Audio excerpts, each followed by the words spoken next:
Welcome back to my channel. आज की इस क्लास में हम क्लॉक के चैप्टर को कंटिन्यू करेंगे। लास्ट क्लास में हमने क्लॉक के एक कंसेप्ट को पढ़ लिया था, जो कि speed of the hands of a clock, कि किसी भी क्लॉक की हैंड्स हैं उनकी स्पीड क्या होगी। आज हम उसी को कंटिन्यू करते हैं। आज की हम क्लास में पढ़ेंगे angle between the our and minute hand, कि किसी भी एक टाइम पे, कोई भी जब टाइम आपके पास गिवन होगा तो उस टाइम पे जो क्लॉक की जो हैंड्स हैं उनके बीच में एंगल कितना होगा। तो स्टार्ट करते हैं। तो सबसे पहले देखो बेटा, आप कोई भी टाइम लो।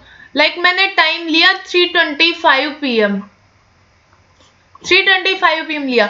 आप यहाँ पे जब भी आप क्लॉक को देखोगे तो कुछ ऐसा कुछ दिखेगा, उनके बीच में जो ये एंगल होगा ऐसा कुछ दिखेगा टाइम ये, तो यहाँ पे एंगल बन रहा है। किसी भी टाइम पे आप बात करें, मैंने यहाँ पे 3:25 लिया, आप कोई भी टाइम लो, हर टाइम पे ये थोड़ा सा सीधा रहेगा, 3 की तरफ आ रहे हैं। तो जब आप कोई भी एक टाइम लो, किसी भी टाइम पे जो हैंड्स होंगी क्लॉक की उनके बीच में एंगल बनेगा। और जब भी आप एंगल को रिप्रेजेंट करते हैं तो आप थीटा से रिप्रेजेंट करते हो। अब कुछ बच्चों को तो डाउट यही रहेगा कि मैम ये थीटा क्या है। बेटा जैसा आपका नाम है ऐसे ही एंगल का नाम भी हम क्या रख देते हैं, थीटा रख देते हैं। अब देखो, जब भी एंगल, कोई भी एंगल बनता है तो दो एंगल बनते हैं एक साथ, एक इनर एंगल और एक आउटर एंगल। पर इतना ध्यान रखना है कि इनर एंगल और आउटर एंगल दोनों का जो सम रहेगा वो आपका रहेगा 360 डिग्री। ठीक है। अब ये एंगल कैसे निकालना है कि ये दोनों जो हैंड्स हैं इनके बीच में एंगल कितना होगा, आज की क्लास में हम वही पढ़ेंगे। तो पहले हम एक बार बेसिक कंसेप्ट से पढ़ लेते हैं, फिर उसके बाद इसका फॉर्मूला है, फॉर्मूले से पढ़ेंगे। तो आज का टॉपिक रहेगा आपका angle between hands of clock. तो अभी हमने टाइम 3:25 ही लिया था, तो अभी हम 3:25 से ही करेंगे। देखो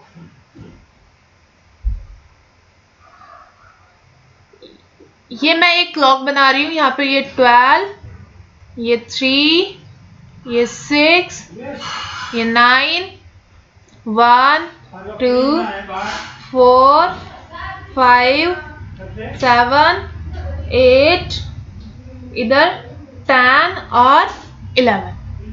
देखो 3:25 कैसे बनेगा, ये यहाँ पे जो आर एंड है वो 3 से थोड़ा सा आगे रहेगी, आर एंड 3 से थोड़ा सा आगे रहेगी, और जो मिनट हैंड है वो एग्जैक्ट 5 पे रहेगी।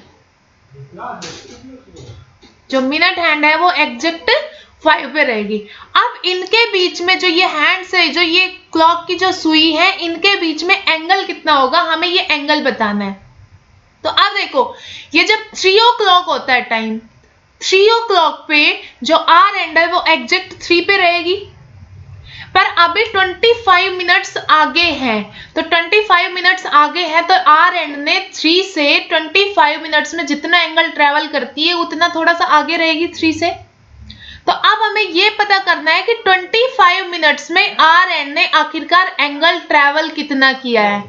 आपको ये पता है कि जो आर एंड है ये 1 मिनट में हाफ डिग्री करती है, तो 25 में कितना करेगी, 12.5 डिग्री।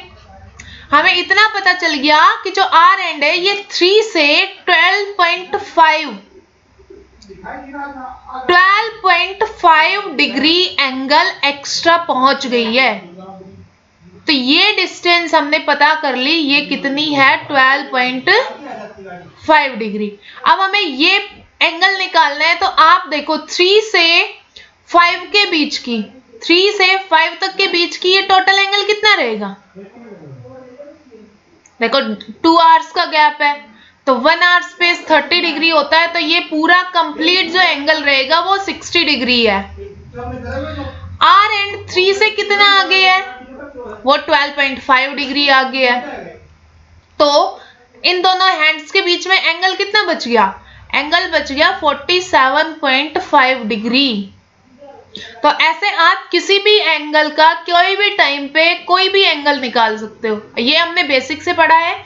अब हम इसको फॉर्मूले से कैसे करेंगे, आपको उसके लिए एक फॉर्मूला याद रखना पड़ेगा। फॉर्मूला है आपके पास theta is equal to 11 into M minus 60 into H divide by 2। यहाँ पे जो थीटा हमने जो यूज किया है वो है angle between the hands. Theta है आपके पास angle between the hands. M है यहाँ पे मिनट्स और एच है यहाँ पे आवर्स। अभी हमने टाइम लिया था 325 डिग्री, सॉरी 3.325 PM। अब इसमें वैल्यू पुट करेंगे तो 11 इंटू एम यहाँ पे कितना है 25 माइनस 60 इंटू 3 डिवाइड बाई 2। 25 को जब 11 से मल्टीप्लाई करेंगे तो आपका आंसर आएगा 275 माइनस 180 डिवाइड बाई 2। इसको सब्ट्रैक्ट करेंगे तो आंसर आएगा आपका 95 डिवाइड बाई 2। आंसर आ गया आपका 47.5। जब भी आपने बेसिक से किया था तो भी आपका आंसर आया था 47.5, और जब आप इसको फॉर्मूले में वैल्यू पुट करके सॉल्व कर रहे हो तब भी आंसर आएगा 47.5। तो बेटा जब भी आप बेसिक से करोगे तो आप वो टाइम कंज्यूमिंग रहेगा, तो आपको ये फॉर्मूला याद रखना है। तो ये फॉर्मूला किसका है, हम हैंड्स के बीच का एंगल निकालते हैं।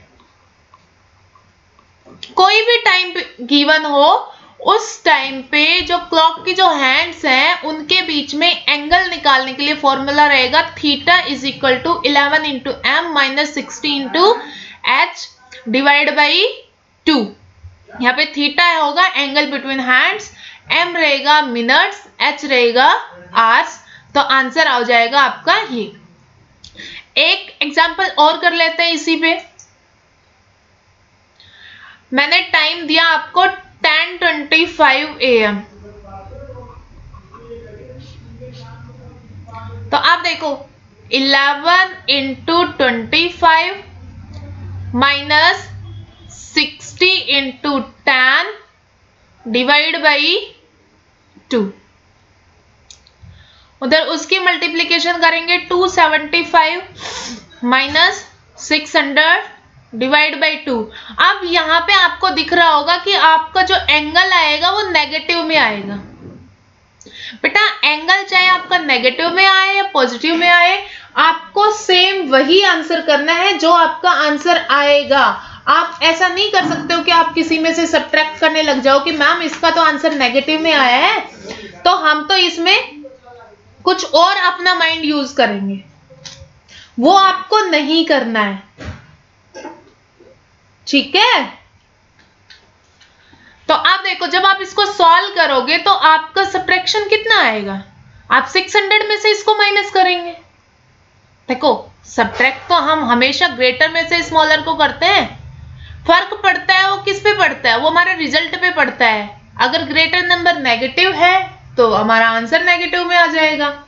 तो 600 में से जब आप 275 को माइनस करोगे तो आपका आंसर आएगा 325, और वो आएगा नेगेटिव में क्योंकि हमारे पास नेगेटिव नंबर बड़ा है। 325 डिवाइड बाई 2। जब आप इसको सब्ट्रैक्ट करोगे तो सॉरी डिवाइड करोगे तो 162.5 और ये आएगा आपका नेगेटिव में। तो आप इसका आंसर नेगेटिव 162.5 नहीं दोगे, आप डायरेक्ट आंसर दोगे 162.5। नेगेटिव का पॉजिटिव का एंगल के ऊपर कोई इंपैक्ट नहीं पड़ता है, तो जो भी आपका आंसर आता है आप वही आंसर करोगे। क्लियर है। अब एक एग्जांपल हम और लेते हैं। वो आता है कि कई बार ना क्वेश्चन में रिफ्लेक्स एंगल पूछ लेते हैं। रिफ्लेक्स एंगल पूछ लेंगे तो रिफ्लेक्स एंगल का मतलब क्या है कि एंगल ग्रेटर देन 180 डिग्री। मैंने आपको बताया कि 2 एंगल बनते हैं, तो 2 एंगल बनते हैं, तो अभी हमने जो टाइम लिया था 10:25, उस पे आपने एंगल निकाला था 162.5।